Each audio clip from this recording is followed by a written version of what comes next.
Hello and welcome back to 100 coding challenges in C#.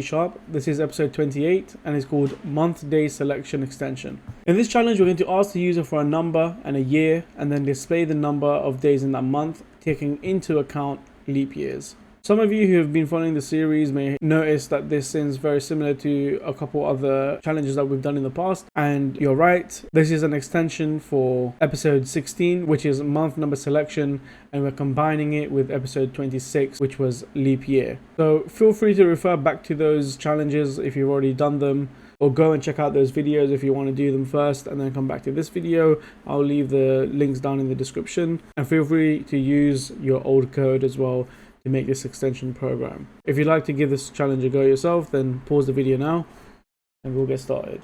So here I have the code from episode 16, which was month day selection, where it asks the user to enter a month number, and then we do a switch case statement and write the amount of days in each month using the switch case. So what we're going to be doing is also asking the user for a year. So if we do console.writeLine enter a year, we can store that also into an integer and we'll just call this one year. So actually for most of these we don't actually need to do anything. It's only for February, because February is the month that changes based on if it's a leap year or not. So we want to change this so that it says if it actually has 28 days or 29 days. So if you've already done episode 26, then you'll have the leap year code. And if we go ahead and have a look at that,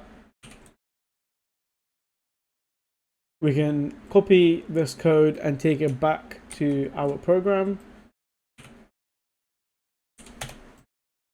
So what we're going to do is basically change the logic within case 2, which is for February.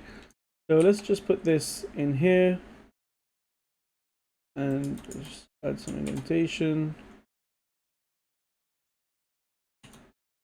Make it look a little bit nicer. And then where it says it's not a leap year, we want to output that it's 28 days.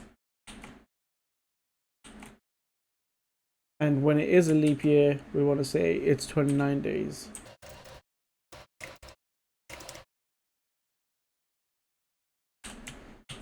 We can save that and let's run our code. Enter a month number, so we're going to say 2.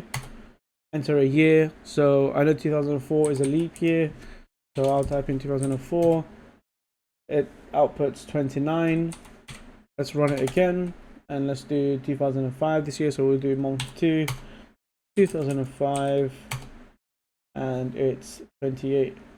And there you have it.